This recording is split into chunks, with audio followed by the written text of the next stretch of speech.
Hey buddies, welcome back to Hard Rock Crypto. Today we have a special guest, Lark Davis. Welcome Lark, it's a pleasure to have you here. Thanks for having me. I'm excited to talk to you guys. Great.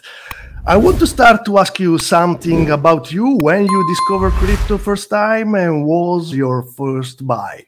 I discovered crypto the first time in 2012. I bought crypto for the first time in 2017. Wow. In 2012, it was I was looking at Bitcoin and I went, wow, that sounds really interesting, but I need beer money for university this weekend, so it's going to have to wait. But I always kept an eye on it. And in 2017, I saw things picking up again. I said, you know what, this is time. Now I have to get involved. So I started getting involved, bought Bitcoin, the first coin that I bought. Then I bought 3 altcoins, XRP, Digibyte, and NEM. XRP is still relevant today. I don't hold it anymore, but the other 2, long gone. Good lesson there in altcoins, I think. And yeah, after that, I started making content. I started documenting my journey, sharing my thoughts on stuff as I learned about it, and it grew and grew and grew. And the more you do things, the more you learn about it. And before you knew it, I had a full-time business in crypto, which is pretty crazy. Yeah, great. What is your price prediction for Bitcoin and Ethereum at the end of this bull market? It's a good question. I've been thinking about this question a lot. My initial targets were much lower. This was before the BlackRock Bitcoin ETF. I was saying, well, maybe $150,000 this cycle. I feel like with the Bitcoin ETF, those numbers are low. So I've been looking a bit further afield, trying to keep my brain grounded in reality, but also trying not to be overly cautious. So the 3.618 Fibonacci line approximately ends up a little over $200,000. We're looking at $220,000, $215,000, which is where the Fibonacci line comes in. Does that mean we push to 250K? Maybe. Also, when we start getting to those levels price-wise, that's when things start getting really, really dangerous, because if we're at 215, guess what everyone's going to be saying? We're going to 250, we're going to 300. We've heard this before. I convinced myself last cycle we were going to 100K when we were at 69K. So I would put out a word of caution for everybody to think about that. So 250K is a possible target for Bitcoin. More realistic, perhaps 215, 220 as a top of the cycle. We never get those big fat round numbers. It always seems to end up somewhere close to it, but not quite. And then for Ethereum, I'm thinking we could see as much as $15,000, perhaps a little bit higher at the absolute peak, but $15,000, 13.5, 14.3, something like this sounds like a pretty good area to look at. Great. I love your prediction. Me too. Thanks. Let's hope, right? Yeah, of course. Yes. Which are the sectors you are most bullish on in this bull market cycle? Yeah, good question. There's a lot of sectors, a lot of things happening right now. And I know for new people coming into the market that the temptation is to be in everything, but you don't have to be. You can find what you like. For me, one area that I've found very, very interesting is gaming. Gaming, I think, has the same viral potential as memes, but maybe with a little more substance behind them, a little more fundamentals behind them. Because why do people like meme coins? Besides all the, OGs in the space who are just gambling and having fun, why do newcomers like meme coins? It's because it's an easy concept to understand. When you look at Chainlink and you try to understand CCIP technology or Oracle technology and all these sort of complicated ideas, it's a bit too much for the average person. But if you come in and say, oh, here's this video game. I like the video game. I've played the video game. It's fun. Oh, and there's a token. Seems like an idea that is very accessible to the average person. So this is why people like meme coins. Coin has dog picture. I like dogs. Gaming. I like the game. I'm going to buy the token. So I think gaming has a great potential. We're actually starting to see really amazing looking games coming out. I've been covering crypto gaming since 2017 when I first started making content. Back then, the games were terrible. Later on, we got some better looking games. They were still terrible, but better. Now we're starting to get the kind of games that are going to be able to compete with the big dogs. We're talking Fortnite, all that stuff. We have games of that quality now coming to the crypto space. And all we need is one of these games to take off and all the gaming sector is going to go crazy. So I think gaming is a very big, interesting, and accessible area for investors that's going to do pretty well. Only that one or lots. I mean, I think AI's got huge potential as well. Yeah. AI coins have big potential. Right now, AI coins, all the AI coins combined have half the market cap of meme coins. And it's only 1% of the total crypto market. Now, this is an industry that is predicted to be $15 trillion by 2030. And it's probably the most impactful technology of our lifetimes, certainly of the decade. So when we see these crypto companies coming together with AI technology, there's some real potential there. Now, word of warning, a lot of it's bullshit. A lot of these crypto AI companies, they're not really delivering very much. They're just hopping on the hype. They're doing a cash grab. They're doing what they can while they can. And it's hard to know from the beginning who the good actors and the bad actors are going to be, and everything's going to pump. But not everything's going to survive the next bear market. Some of the projects like Render or BitTensor, they're going to be fine. They'll be here in a few years. My guess would be. Something can always happen. My guess would be. But some of these new protocols coming out, same ideas.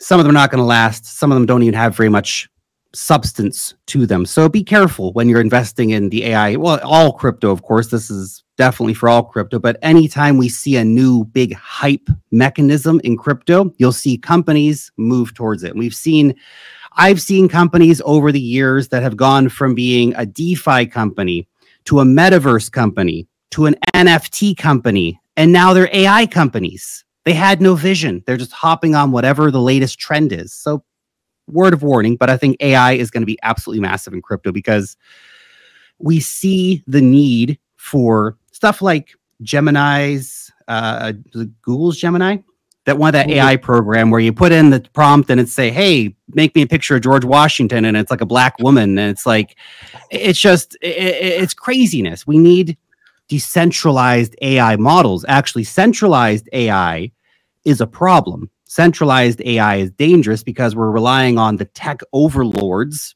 to make the decisions about what is or is not included in the AI models. If we have decentralized AI, crypto-based, blockchain-based, verifiable AI, that can change the game. About real-world assets, I'm curious. Real-world assets, yeah, I think real-world assets are a big idea. It's interesting. I've been talking about real-world, nothing new under the sun. I've been talking about real-world assets since 2017. Although this could finally be the cycle when we really see it taking off. But real-world assets, it's an interesting idea because obviously the potential is massive. Bringing real estate online, stocks, bonds, all this kind of stuff's very big and impactful, but on the flip side, not very exciting. Hey man, you want to get some bonds on the blockchain? It's a big idea, but it might take a little longer to take off than people think. And I think for this cycle, we will see some real world asset hype, but maybe not to the level that we're seeing with some of these other sectors that are a little more accessible to the average investors concept-wise, perhaps. What do you think about the possibility of a bull market ending before its usual cycle, maybe at the end of this year or even before? It's a very interesting thesis. Essentially, we have three theories right now.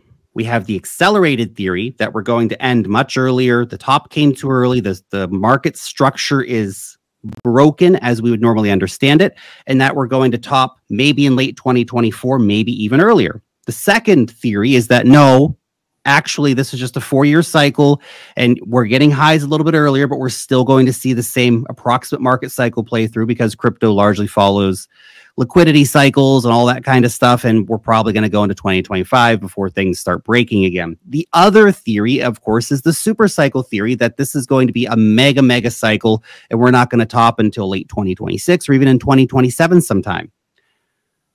We have no idea which theory is going to be right.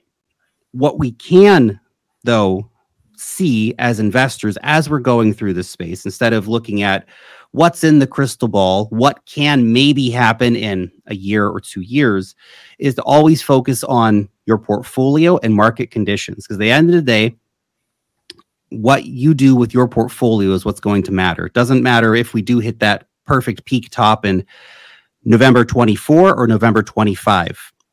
It depends on what you do as an investor. Will you click the sell button at any time during this bull market cycle, let alone at the top?